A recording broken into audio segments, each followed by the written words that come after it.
Hey guys, in this video I'm going to show you how to add AOL to Outlook. First thing I want you to do is just go ahead and open up your Outlook, and here I have the desktop app. I'll just come to the top left, and then you click on File, and then from here at the top you'll see Add Account. I want you to go ahead and click on this option that says Add Account, and it'll prompt you to first enter your email address. So enter your email address right here.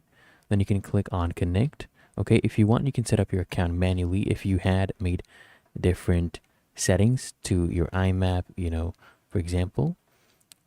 Click here, enter your password, right? I'll go ahead and type that in. And then you go ahead and hit connect. And they're going to get things ready right now. And what you need to do after this is just configure your settings, make sure everything is correct. Check your account settings, the port, the outgoing mail port as well, and incoming as well. So I'll show you how to get that. You'll find these under the help section under AOL. So as you can see, we're using IMAP, so it should be the exact one. Just go ahead and make sure. If it is, then you go ahead and hit on next and complete the setup. Really that easy. If you found this helpful, make sure you smash that like button, subscribe to App Mentor.